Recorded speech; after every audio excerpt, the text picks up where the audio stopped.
Hello, everyone, and welcome to a special edition of DSI Live. We have our colleague and friend, Eleni Kelakos here. Hey, Eleni. Hey, I'm so excited.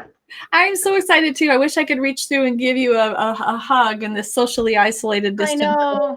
I miss hugs. I'm such a touchy-feely person. I'm just like, all I want to do is hug and I can't. I know. I was thinking the same thing today. But the wonderful thing is that we do have technology and we can see each other and have a chance to have a chat here today. It's great. And just want to thank you for being here. And for those who don't know Eleni yet, then you probably haven't been to Jumpstart in the last couple of years or been working with her as a coach. But let me just share for those who don't know Eleni that she is a presentation skills coach and trainer. And, she has a really deep, long CV that we could go off into, which we're not going to. But I would just tell you that I know she's passionate about sharing techniques that help people overcome their limiting beliefs, to help them amp up their transformational presence, and to develop a clear, compelling message. In fact, that last part, developing that clear, compelling message, will be one thing we'll talk about at Jumpstart this year when we work with your fishbone methodology. Yay, that's right. Yeah. So thank you for being here. With the recent challenges in the world, we're now the beginning of April of 2020. One of those times, I think, in history that people will know very well, this spring of 2020. And I was just thinking maybe I would share that meme I shared with you, but I'm not going to do that. I was just telling Eleni about a meme I saw on Facebook, which probably is not clean enough for this. But it is one of those times where we're just like, whoa, our entire world has shifted.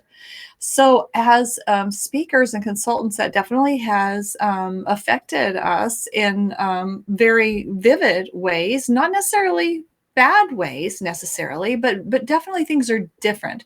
And one thing that we all notice is that meetings are moving to different types of formats, like virtual presentations or having to postpone. So I was really thrilled, Eleni, when you reached out on Facebook and let us know that you're pulling together some offerings that would help us as speakers be able to have these type of trainings. And I love, based on your many years of coaching speakers for the in-person presentations, how to really, the presentation skills and the content development. I love that you bring that wealth of knowledge to this area where really every speaker out there would benefit from honing those presentation skills for the virtual meeting.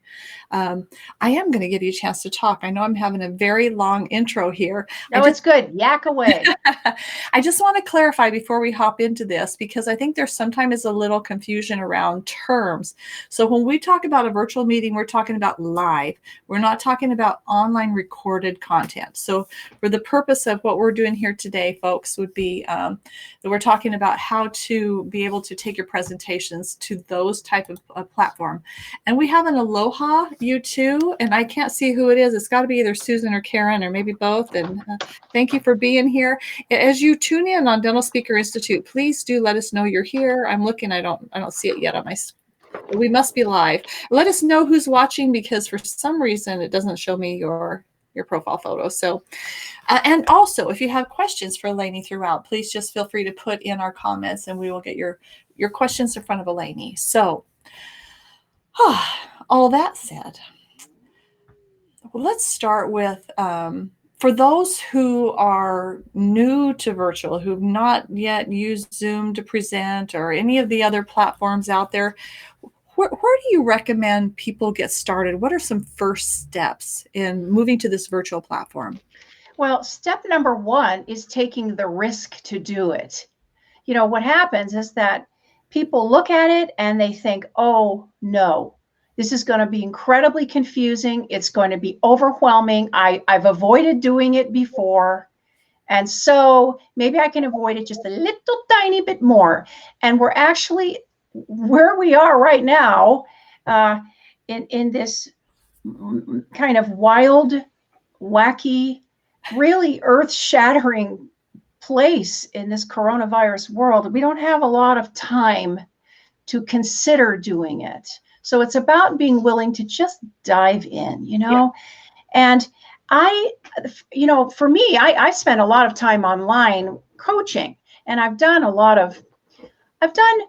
webinars and various hybrid trainings, where it's been live, and then there've been people who have been participating in the meeting from other locations.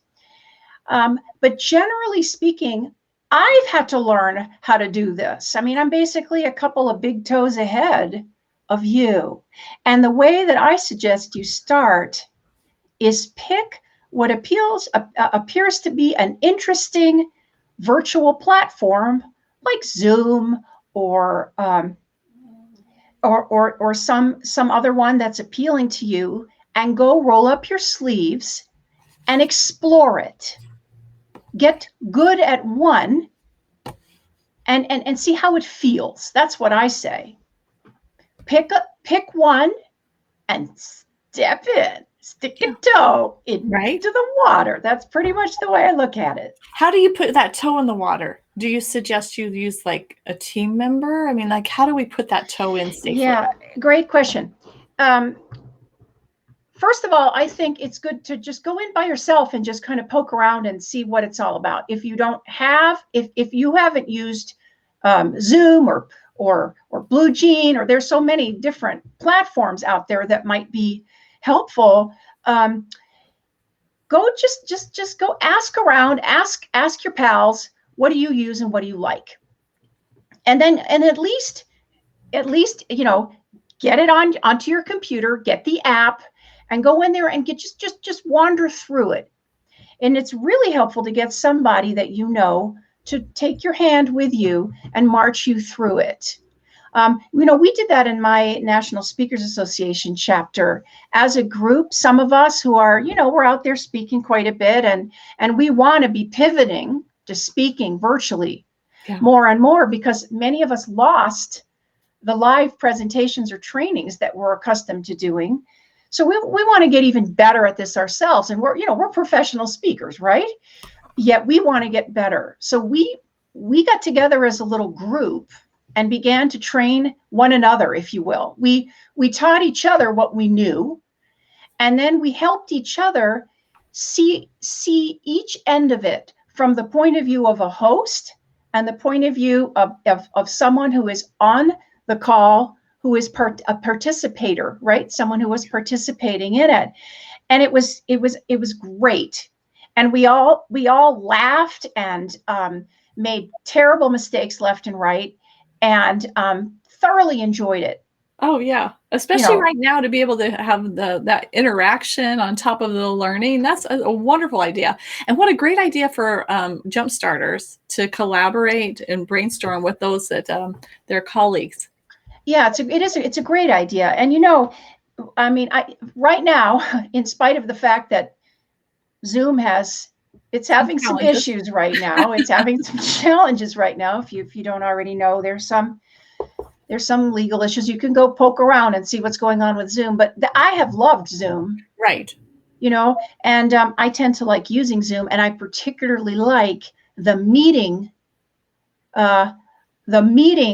format versus the webinar format. And that's what I typically use, because I tend to do a lot of smaller trainings, and it's really great for that.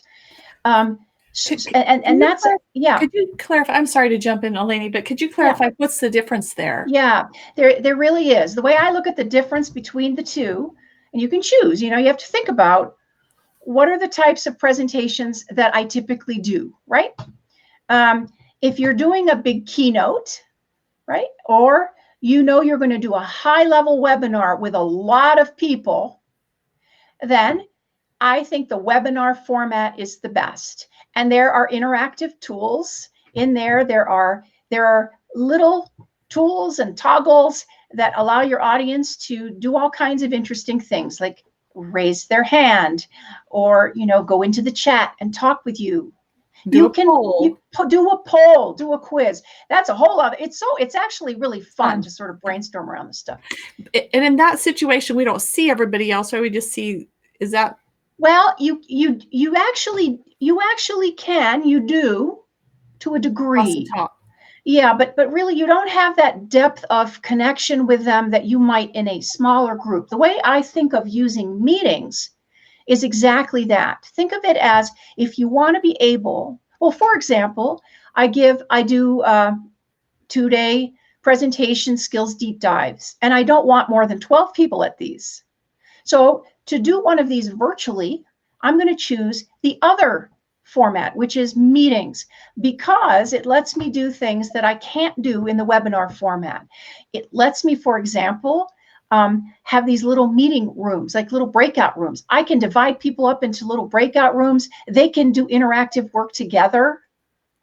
You know, they can, we have more latitude to talk to one another and see each other, which is, of course, what a training is going to be all about. So I haven't really used Zoom's breakout session, the breakout room function much.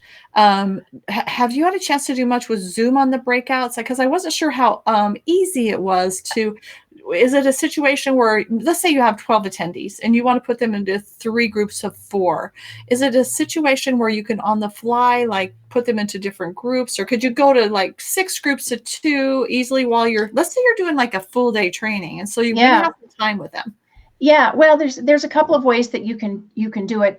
It will naturally select random people and divide them into groups. Oh, that's fun. Which eliminates, you know, the thing that happens that typically where people tend to hang together in the same little pod. This awesome. Actually will split you up into little groups that Zoom determines.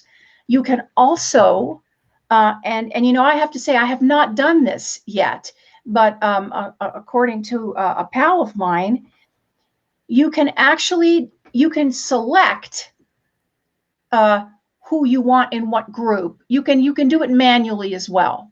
Yeah. And I've been thinking about that because while I've played with small groups of 3 or 4, I've never split it up into pairs, and that's important for me. Yes. Yes. So I believe that you could split a list.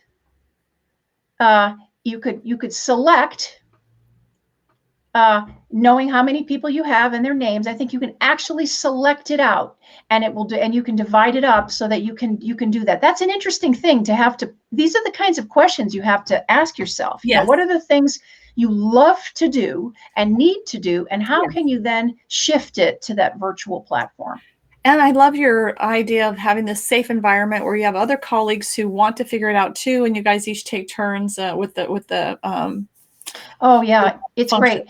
And we've also committed to being of support to one another, being on the back end, meaning helping one another.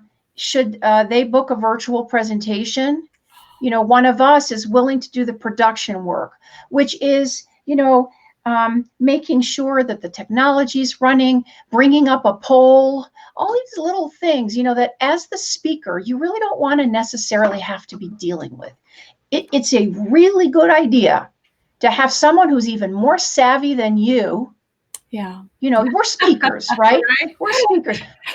For everything in life, that's a good idea. Yeah, I mean, it really is. There's nothing wrong with having someone who's better at this. Like my admin is brilliant at this stuff. For her, it's nothing. You know, I'm 185 years older than she is, and she can do it in her sleep. You know, I'm happy to have her take that over in the background.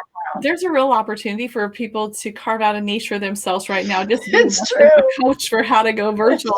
I love your idea of just jumping in, putting the toe in the water, just trying it. I recently did a lot of research myself, and I found that if you just look for top virtual meeting platforms, you'll have all kind of lists of the top 10, the top 5. That will point you to who the leaders are. And then I have found that at all of their websites, they have training and they have videos and facts and like really it just takes a little bit of time. I personally am going to go with, I use Zoom all day, every day, and Be Live. We're on Facebook now with Be Live TV, but I think I'm going to go with GoTo Training. I have a 2-day workshop coming up in about a month, and we're going to use, it's not GoToMeeting, GoToWebinar, it's the higher end GoTo Training, because it just has so many awesome bells and whistles. Ooh. go-to training. It's a little pricey. It's like $150 if you buy the year per month, or $180 if you pay monthly. I'm going to do a month, but I was looking at over $600 for the meeting room as it was. So it really ultimately saves us money compared to an in-person doing our own workshop. That's right. And I have sat through some of their trainings, and they have multiple recorded where they walk through every feature and show you how to do it. So it really just more about investing a little bit of time, isn't it, really, just to learn it, because the technology is there. Oh yeah, and really, you can learn anything online at this point. You really, but I'll tell you, I'm one of these people that learns by doing, and many of us are. Yeah. So the thing is you just have to get yourself in there and play with it. That's why it's nice having friendly, loving, wonderful people that you trust doing it with you and laughing with you. I'm sorry. I was trying to be responsive to people, and my volume was up. I apologize. These are the things that happen in live sessions that you just. That's exactly right. Can I talk about that too? Because this is huge for me. My practice began really many, many years ago. I was a professional actress. So, I had to learn how to show up in high stress, high, risk auditions and so forth. And I work a lot with my clients on dealing with that, because most of us are so afraid of looking bad. We're afraid of looking stupid. We're afraid of something going wrong, right? Okay. And with this technology, I assure you, something's going to go wrong. And if you decide that's a bad thing, that's gonna really be an issue for you. See, my opinion, this is all about flinging your arms wide and going, oh boy, let's see what happens, right? Because no one's expecting perfection. Yeah. Especially on this platform. No one is. And everyone is in the same boat right now too. Remember, all you're trying to do is get in front of the people that need you. Yes. And we're all trying to learn these platforms to a bit greater extent. It makes me think of Nito Cabane. One of my first NSA meetings, I heard him say, and I've heard this so much since. I don't know if this was him originally with this quote or not, but he talked to us about dealing with those fears and uncertainty, and to walk through what's the best that could happen, what's the best thing to happen, the worst thing, and what's most likely to happen. And as you were talking about that, I thought, well, that would be a good time for you to ahead of time think, well, what's the worst thing that could happen is we just can't get this thing to work, right? So then what would we do in that situation? What if we can't get someone can't join us? Then what would we do in that situation? So it's about being prepared as much as you can. And you talked about, you guys being there to support each other, or maybe even having an admin person who could coach you.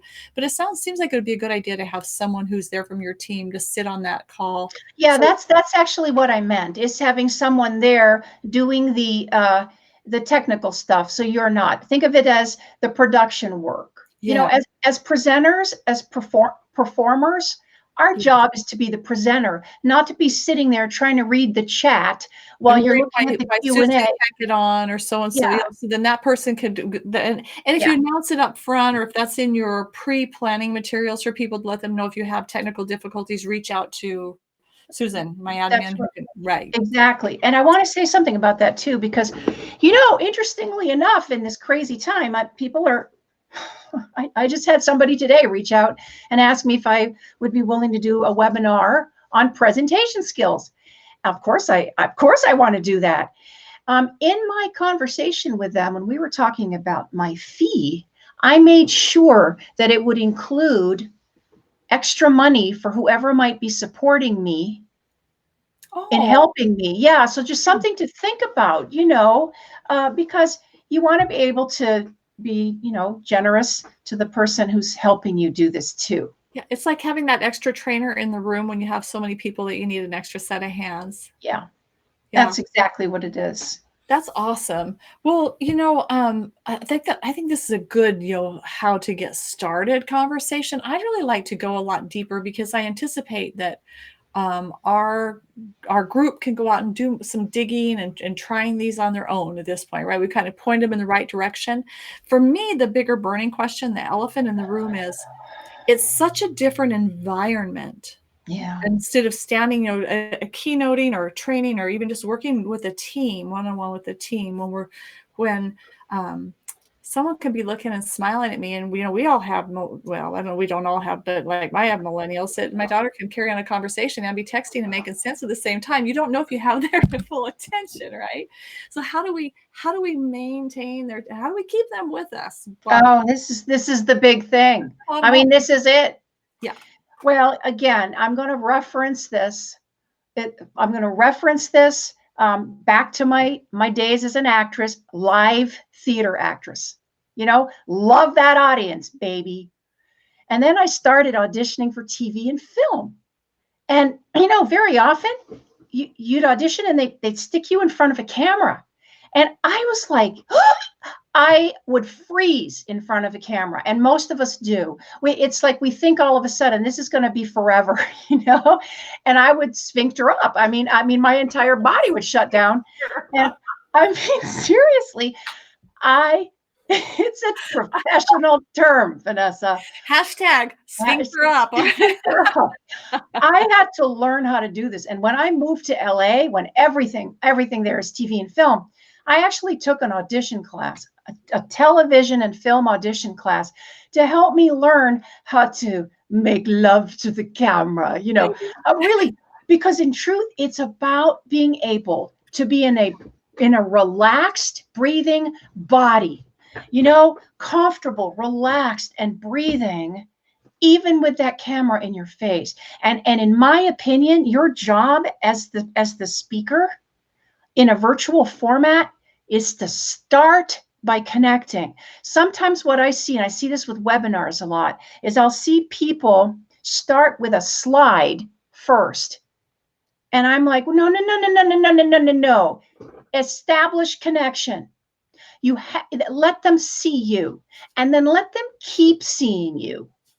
Now, that said, toggling between perhaps a slide deck and you is tricky, and you have to think, you have to be thoughtful about that. You have to plan this stuff out, really. Otherwise, it can feel really like back and forth and piecemeal. But the truth of the matter is, you have tools that you don't, this thing in front of you allows for things you can't necessarily even do in a live format. You can take them by surprise in ways that you might not be able to do in a live format because you're up close. It's like doing magic up close versus big magic on a stage, right?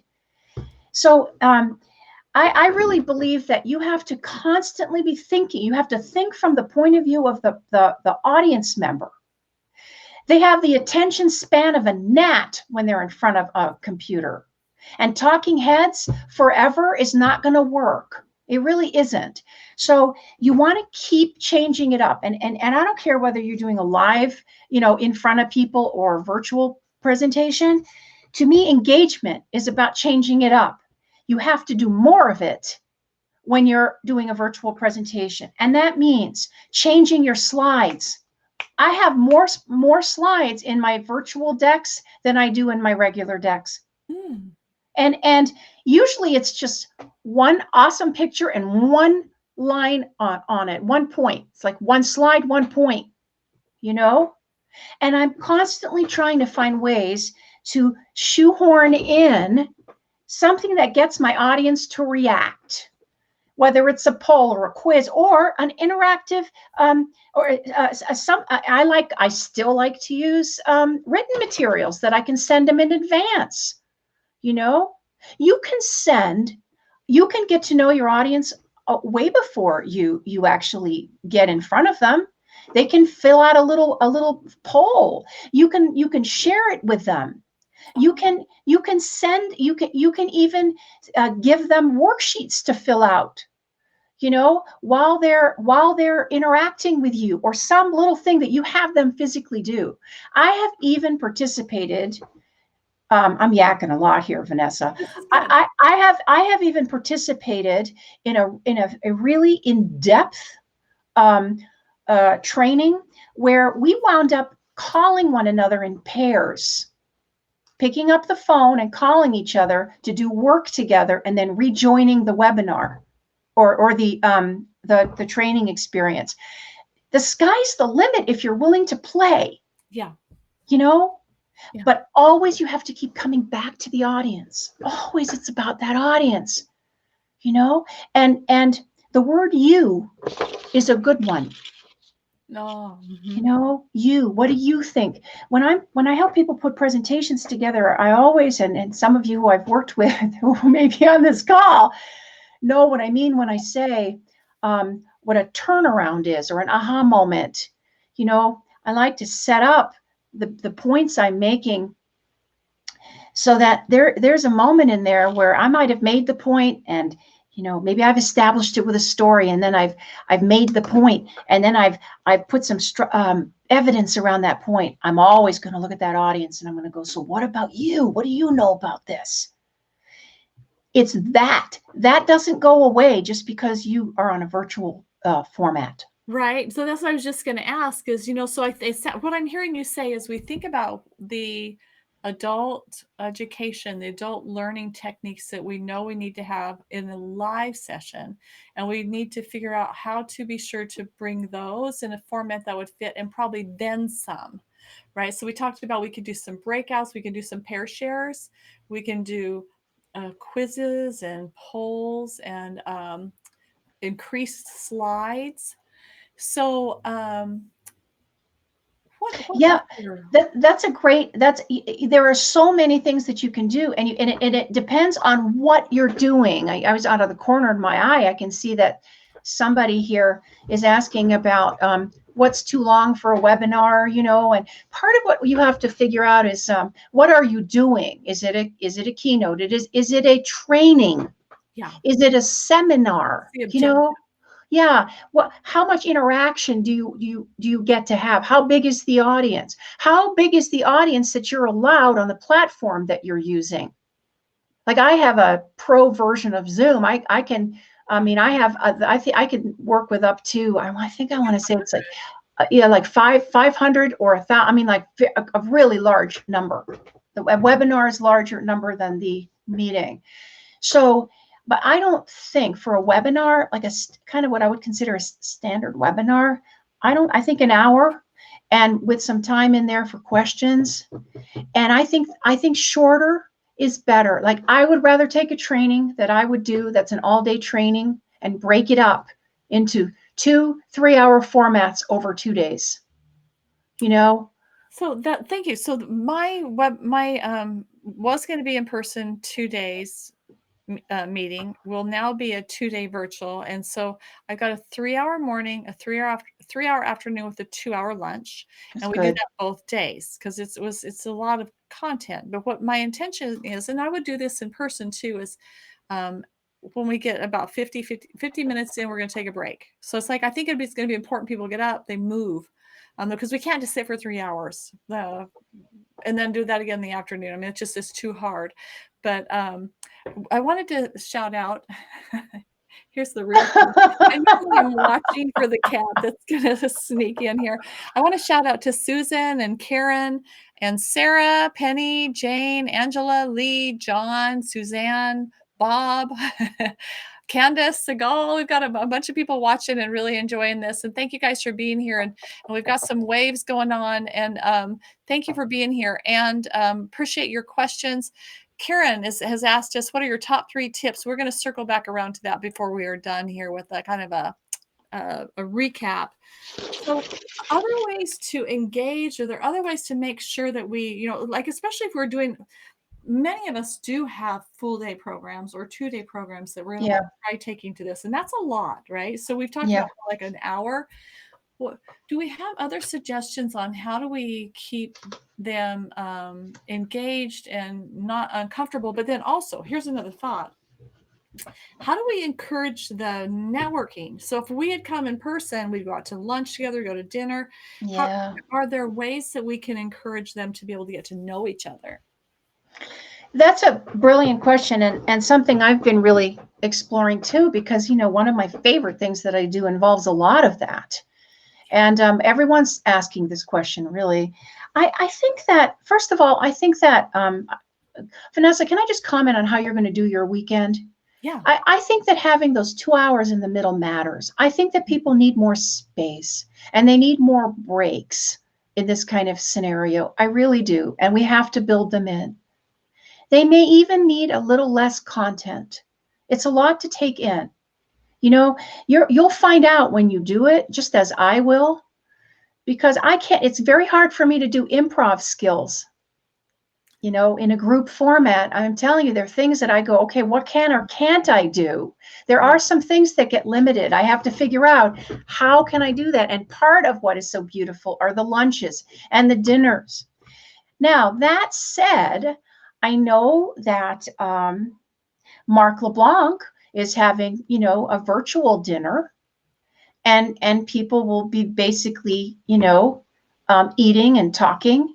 Maybe one of the things to do is use these breakout rooms that way, and, you know, use the breakout room format, you know, the tool, and allow people to actually, you know, like they're sitting at tables at lunch. I mean, I think that those are the kinds of things that we can do. And then maybe encourage people to, if you have a 2 hour space in between or whatever, maybe encourage people, if it's a smaller group, give them a list, you know, of telephone numbers and, you know, contact list, and have them pick one person, pair them up, have them talk to each other about what their takeaways were for the morning, you know. And I don't know, you can have them actually call each other and then come back and report back in.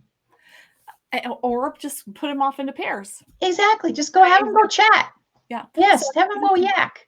that's a really important point about having the roster available. Mm. I'm planning to do some virtual lunches, and during that time period. Now, we have gone to virtual dinners each weekend with my mom, my adult children, and our family, my mom, and we'll get together for a couple hours, and everyone brings their dinner, and then we play Yahtzee. And we're gonna change it up and play bingo this weekend. That's It's great. something everyone can do at their end. It keeps us all connected, which is super important right now. But it's that same kind of a concept. We have found that just using Zoom, you can hear each other well. We're all talking about what are you eating, and you know, it gives you a chance to connect at a different level. But I love that. And again, we're just trying it. We might get in there and find out that no, it's too much. Too much. And if that's the case, then let's go off into table groups. My coaching training was done online, and it was done a long time ago, back when we had far fewer tools. So people had to really think outside the box in terms of, you know, they didn't have some of these options that Zoom or any of these platforms give you. So, and yet I felt like I connected with people there, and they did break the training up. I don't think we went more than 2 hours a day over a given space of time, but that was their choice. We have to make the choices that are right for us. Really. Yeah. Well, okay, so we probably are going to need to start heading toward wrapping it up here in the next 5 minutes or so. So before I ask you a final question, I would love to just ask you, what are the offerings that you've put together in this regard? I remember you saying something about a training session that you're pulling together. Can you tell us more about that? Yeah. Well, I immediately thought, I really, really, really want to help people shift their presentations to a virtual platform. I love putting presentations together anyway, you know, as Yeah. some of you may know, but you know, it can be a little head scratching to kind of take an existing presentation, especially, and go, what do I keep? What do I jettison? What can I add? You know, and it really helps to have somebody else to do that with you. So I thought, well, of course I'm offering coaching around that, because I love to do that work. But then I thought, let me put together I don't even want to call it a webinar, because the problem with the word webinar too sometimes is people go, oh, poo, it's just another webinar. No, it's a virtual presentation on presenting virtually. You know, that's very well thought through and has, you know, 3 specific sections that are designed to help you, again, think like an actor or a performer, because that's my history, you know, to get you to think about what you need to do for pre-production, you know, to get it right in all respects. And that includes, you know, really figuring out everything that you need, all materials, including the script, as well as how all of the tech that you need to learn and do, your cameras, your lights, all of the things that can throw you for a loop. And then, the pre-show aspect of it, getting yourself ready, getting your head ready, getting your audience ready for you, and then managing any nerves or anxiety. And then finally, showtime, and what you need to do to stay in the moment and keep engaged with your audience. So that's what this is. I'm going to do a kind of a high level version of it as an offering to my beloved, DSI jump starters. And I am really hoping to do this next week. What I would like is, if you're interested, if you write to me, please, at Eleni@theelenigroup.com. And I'm sitting here trying to write in your chat here, but maybe Vanessa, can you put that somewhere? I'm not sure how this works. I have to do it right now. Okay, awesome. Not working in Be Live. Yeah, that's fine. So, but ELENI at THEELENI GROUP.com. And anyway, but that's one thing I'm going to do. And then from that, I'm going to offer little tiny packages of coaching sessions to help people just reimagine their presentations. That's awesome. That's what I'm doing. That I love that. And I want to use that as an example, on topic, but kind of off topic, of pivoting. Yeah. Which is my biggest message right now to the speakers that I coach or work with that are in our bureau or institute, is that we all have something that we can share that will help right now, will help others. And to be able to repurpose what we do with the focus on what's happening in the world right now, and how can we provide the greatest benefit right now through, for instance, a presentation skills coach teaching us how to present virtually. Now, this may not always be Eleni's top presentation that you give, right? But for right now, pandemic, COVID-19, 2020, 2020, I've got to put a couple more 20s on there. That's the right now presentation. And then going forward, at some point, I suspect that Eleni will continue to tweak this until it locks into something in her offerings that she just can take off the shelf in the post peak. Well, exactly. I even already have that in my offerings, because I know there are companies and organizations that need this. So just as an example for those who are watching, look at your materials, look at your content. How can you bring something virtual right now that brings a message to our dentists and teams that really need it and have the time right now to learn, that you can then later tweak? There's going to be the before, the middle, and the after, I think, on our presentations. And so we're in that middle, that short, hopefully, middle phase. So, Eleni, is there anything that I haven't asked you that I should have? Is there an important thing you want to leave us with around this idea? Yeah, I just want to, one thing I want to say is, it matters that you share your wisdom.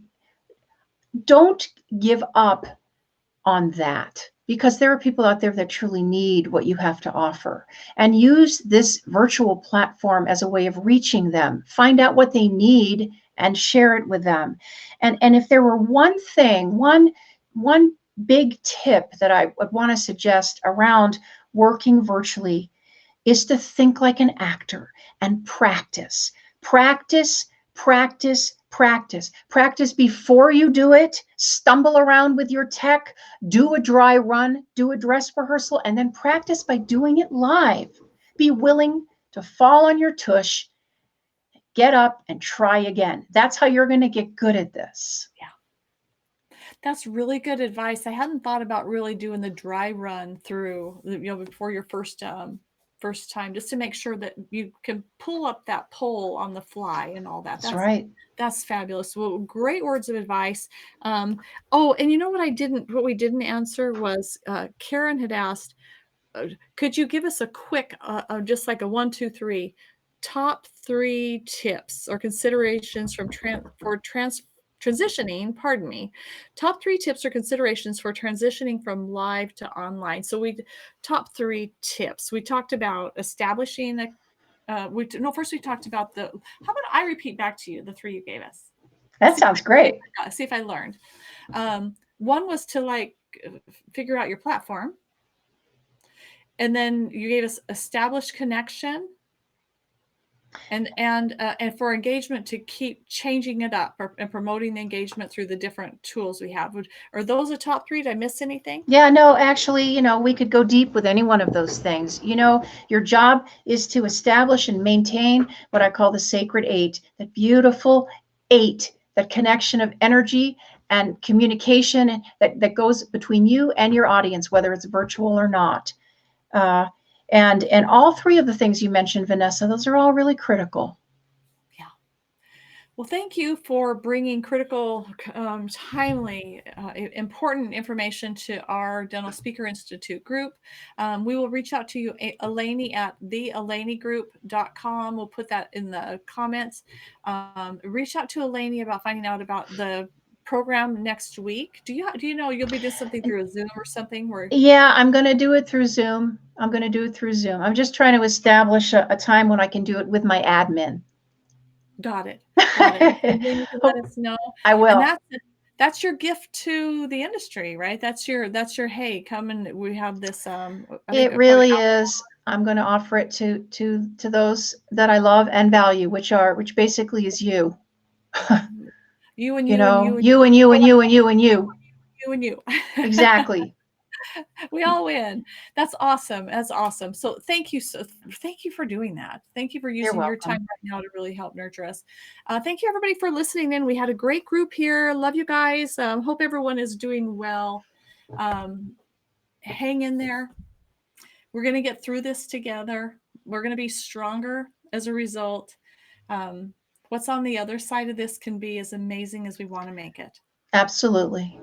So until next time, everyone be well. And I'm sure we'll see you here again on Facebook, DSI Live soon. And Eleni, big love. Thank you so much for being here. Bye, everyone. Bye-bye.